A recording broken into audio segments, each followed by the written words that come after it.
Now, over the past number of years, you have come across this particular heading, the area of a triangle, and you've been given a couple of ways in which you can calculate it. Okay, first of all, if you go back to primary school, you were told that in any triangle, the area is half the base by the perpendicular height. Okay, that was the very first formula we had for the area of a triangle. Now that we're moving into coordinate geometry, we get a new one. Okay, and this one involves taking the coordinates that make up the vertices of a triangle. Now, just to get the language in, I suppose, in context, first of all, a vertex is where we have two lines coming together into a point. Okay, or the intersection of two lines is probably another way to explain it. So the vertex of the triangle would be known as the corners of the triangle, where the angles actually are. Okay, that's what the vertices are. So therefore, each of the three vertices will have a coordinate. All right, and it is those coordinates that are used in conjunction with a particular formula that we'll meet in a few moments that allow us to calculate the area of a triangle. So from now on, it's not going to be as straightforward as saying, oh, it's always going to be half the base by the perpendicular height. Again, very similar to when we were talking about other aspects of the line. It depends on the information that they give you. The way that you calculate the area depends on the information that's given. So here, I want to show you how to calculate the area of a triangle if we're given the coordinates of the vertices of that particular triangle. Okay, so when we're given the vertices, the formula that we're going to use is half. Do you notice again? Go back to the one in primary school, half the base by the perpendicular height. All the areas of a triangle begin with half. But this one here is half the absolute value of x1 multiplied by y2 minus x2 multiplied by y1. Now, there are two things in here that you need to look at very carefully. First of all, these two straight lines. The two straight lines are what we call the symbol for the absolute value. Now, what that tells me is, no matter what the answer is between those two lines, we have to take the positive aspect of that answer. So, for example, if the x1 y2 minus x2 y1, if that came out as being minus 12, the two straight lines remind us that we have to take the absolute value of minus 12. In other words, how many digits between minus 12 and 0? The answer is 12. Okay, so we're talking about the distance between 0 and the number that will be in between those two straight lines. There's one very simple reason for that. How can you have negative area? Same way as you can't have negative distance, you definitely can't have negative area. So therefore, no matter what number comes out as a result of x1 y2 minus x2 y1, even if it's minus, the two straight lines are telling us that we must take the absolute value or the positive aspect of that in order to calculate the area, and then we simply get half of that number between the two straight lines. But there's something else that's interesting in relation to this formula, and I hope you spotted it. A triangle has how many vertices? Notice we talk about the vertices of a triangle. A triangle has three vertices, 1, 2, 3, which are x1, y1, x2, y2, x3, y3. The formula only has room for x1, y1 and x2, y2. So how do we manipulate this triangle in order to remain the same triangle, but to reduce the number of usable coordinates down to 2? And the answer is very, very simple. We take cognizance of the fact that the origin of the axis is 0, 0. Okay? And if I can take one of those points and physically move the triangle so that one of the vertices becomes the origin, then that means that the other 2 points will be the numbers that I will use in the formula. And I'm going to demonstrate that in a couple of examples as we go along. So, since the area can't ever be negative, first of all, the two straight lines remind us to take only the positive aspect of the answer. So, as I told you already, if x1, y2 minus x2, y1, say it came out as being minus 12, the two straight lines, or the absolute value of minus 12, is plus 12. Okay? So therefore, when you're dealing with this formula, you can only ever get a positive answer, which makes sense because it's area. One thing I wanted to remind you of in the previous class, if the area comes out as 0, then the 3 points are on the same line. There's no triangle. 3 points are collinear, so keep that in mind. If you put in x1, y2 and x2, y1 and you come out as 0, the 3 points are collinear. They're on the same line. They don't make a triangle. Notice, as I also said, that there's only room for 2 points in your formula. 2 vertices. So what do? And the answer is we set one of the points to 0, 0. So we physically take the triangle and we manipulate it so that one of the vertices becomes 0, 0. So what that means is that your triangle has to make a journey to the origin. Or to put it better, one of the vertices on your triangle has to be mapped to the origin. And the other 2 points have to follow that same map. That's what we call a translation. So you translate one of the points to the origin, and then you translate the other 2 points under the same rule in order to work out the new x1, y1 and x2, y2 that you're going to shove into the formula. Okay, so here's an example. Find the area of the triangle with vertices minus 3, 4, 4, 2 and 6, 10. Okay, so the first thing I notice here is that my triangle is given to me in terms of 3 vertices. So I can't use half the base by the perpendicular height because it would be too awkward. It's not the most efficient way to get the area. The most efficient way to get the area is half the absolute value of x1, y2 minus x2, y1. Okay, that's the best way to get the area of the triangle. However, there's only room for 2 points. So here's what I suggest we do. Let's take minus 3, 4 and map it to the origin 0, 0. Okay, now if you're going to map 1 point to the origin, the other 2 points have to do the same journey. All right, what does that mean? Take the x coordinate of the first point. Minus 3 gets mapped to 0. That's an increase of 3. So therefore all the x values are going to increase by 3. So that's going to increase to 7 and that's going to increase to 9. Okay, 4 gets mapped to 0 on the y coordinate side, which means 4 is decreasing by 4 to 0. So all the y's decrease by 4. That goes to minus 2 and that goes to 6. So now what have you got? Instead of having 3 points, you now have 2 points that you can feed into the formula. You don't have to use 0, 0 because there's no x and no y there. So that means this becomes x1, y1 and that becomes x2, y2. And you feed both of them into the formula as follows. Half the absolute value of x1 multiplied by y2. Now take your time doing this multiplication. So it's x1, which is 7, multiplied by y2, which is 6, minus x2, which is 9, multiplied by y1, which is minus 2. That gives me half the absolute value of 7 sixes, which are 42. Now, be careful. 9 times minus 2 is minus 18, but minus 18 is plus 18, which means we're going to get a half of 60 units, which is 30 units squared. So that's the area of the triangle. So the key thing to remember, if the triangle is given in terms of vertices, is to map one of the vertices to 0, 0, see how the x's and y's change, apply that change to the x's and y's of the other 2 points. That will reduce your triangle from a triangle with 3 vertices that have numbers, numerals, down to 2 vertices that can fit into your formula. Okay. So we have it done here already. The formula only has room for 2 vertices, so we move one of the vertices onto the origin. And in this case here, minus 3, 4 goes to 0, 0. Now that sets up a rule, okay? That is called a translation. That's a translation. If you remember back to your junior cert, you would have met translations before. And a translation is a change in x and a change in y. The change in x is plus 3, the change in y is minus 4. So you do plus 3 to all the x's, you do minus 4 to all the x's, and you get 2 new points. 4, 2 becomes 7 minus 2, and 6, 10 becomes 9, 6. Okay, and I demonstrated that a few moments ago. Now, they are the 2 points that you're going to put into your formula. So you end up getting half the absolute value, put them into the formula, half the absolute value of 7 sixes, which are 42, minus 18, which is plus 18, giving you half of 60, which is 30 square units. So it's a very, very simple thing to do.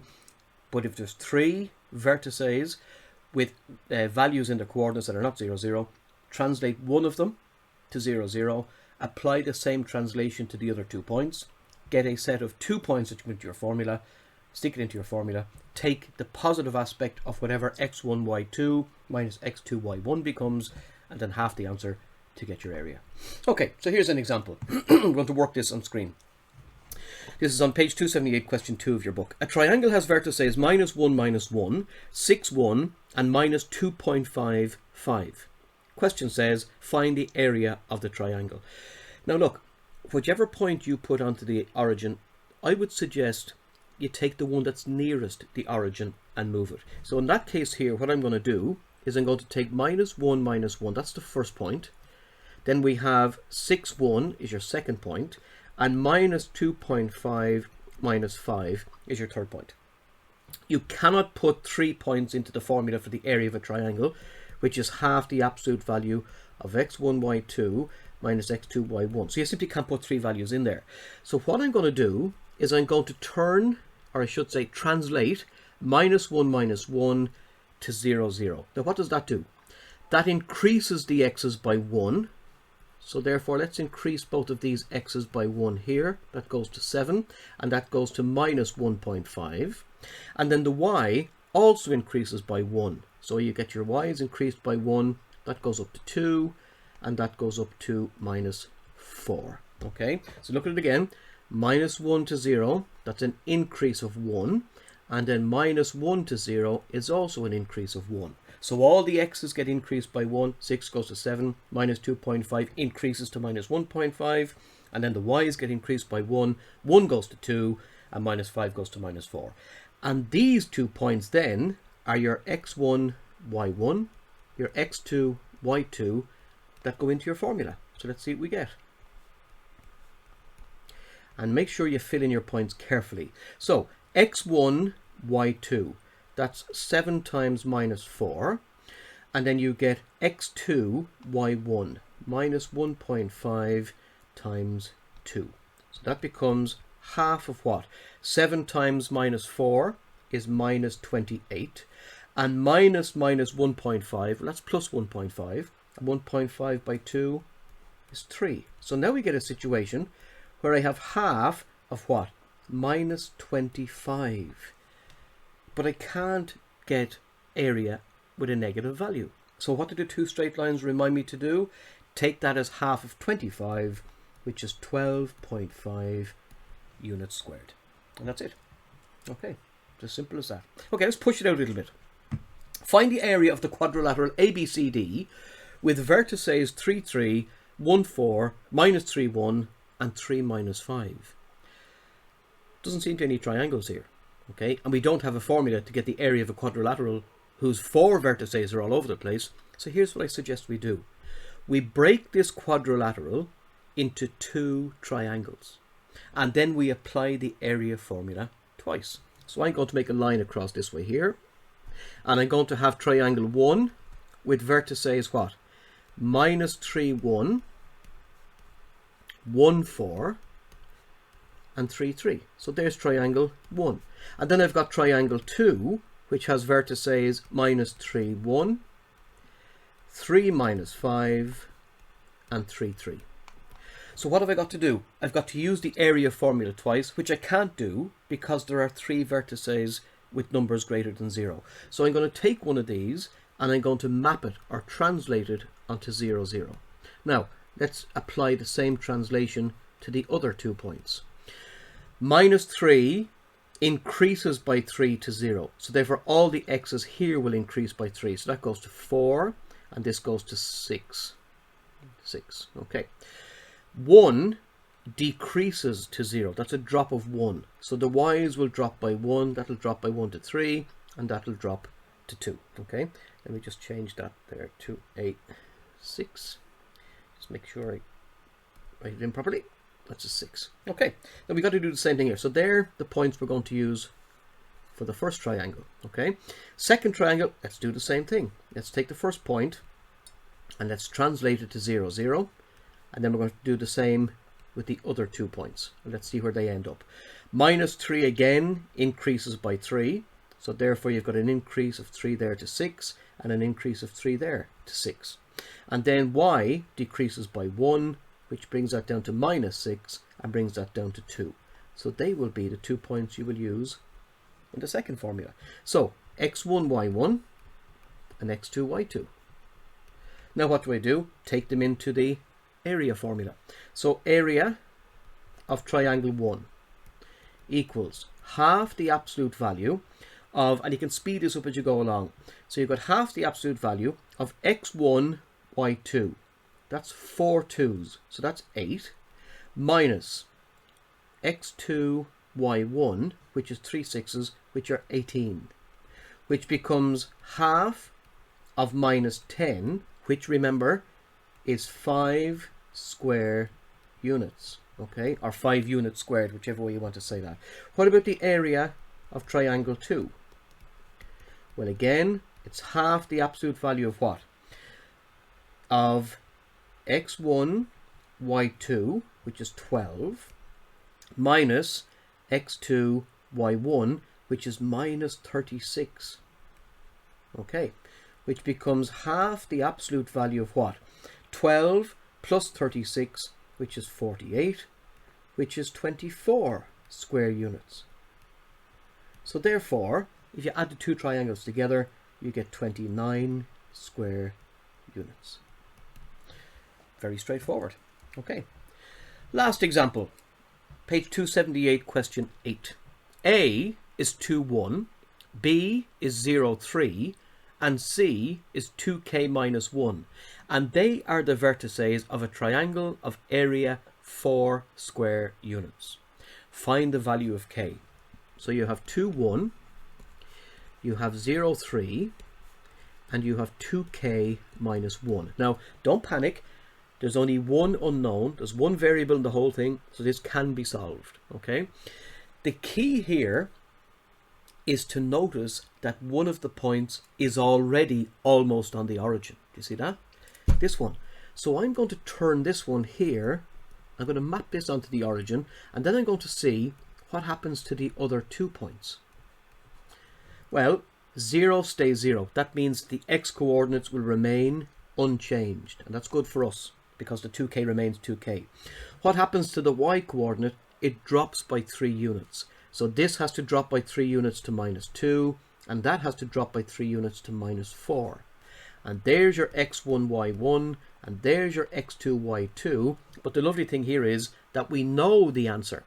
The answer is 4 square units. So therefore, area is equal to half the absolute value of x1, y2 minus x2, y1, which I know is going to be 4 when I put everything in. Okay, so let's do this very, very carefully. Let's plug in our x1, y2 and our x2, y1. So x1 is 2, y2 is minus 4. Then we have x2, which is 2k, and we have y1, which is minus 2. So half the absolute value of minus 8. Now be careful here, minus by minus is plus, so that's going to be plus 4k is equal to 4. Clear the fractions next. Don't work with fractions. Clear them. Multiply both sides by 2. Minus 8 plus 4k is equal to 8. 4k is equal to 16. K must be 4. So to find the values of k is 4. And that's it. Done. Finished. So it's that easy. Now, if we are faced with a variable, just remember they will have to give you the area. Okay, so keep that in mind. They will have to give you the area as you work along. Now it does say find the values. So there is something else I can do. That's a straightforward run. I just want to go back to here. Remember what the absolute value is. So I multiplied across by 2 to clear the half, okay? And I ended up with this. The absolute value of minus 8 plus 4k equals 8. Now please don't forget that in here is either positive or negative. So that leads me to another statement, which is minus 8 plus 4k could be equal to minus 8. Because if its absolute value is 8, then what's in between the absolute value signs could either be plus 8 or minus 8, which gives me another equation that says 4k is equal to 0. So k is equal to 0. And that's the second answer. So the first one is straightforward algebra. We know how to do that. That's very straightforward. But when we get down to an equation that contains an absolute value, please remember the easiest way to solve them. Set the contents of the absolute value to plus or minus 8. So you set this here to plus 8, that's what I did on this side, but then you can set it to minus 8, that's what I did over here. Both of those will cancel, leaving you with 4k equals 0 and k is equal to 0. So if they say values, be careful, values, then you know there's going to be more than one value of k at the end. Okay, so I'm going to leave you with these. I want you to attempt the following questions. Page 278, question 1, part 6 and 8. Then question 3, question 5 and question 7. All using the area formula either straightforward or by introducing a variable and asking you to work backwards. Watch for the questions that involve values, okay? Because you've got to remember the following.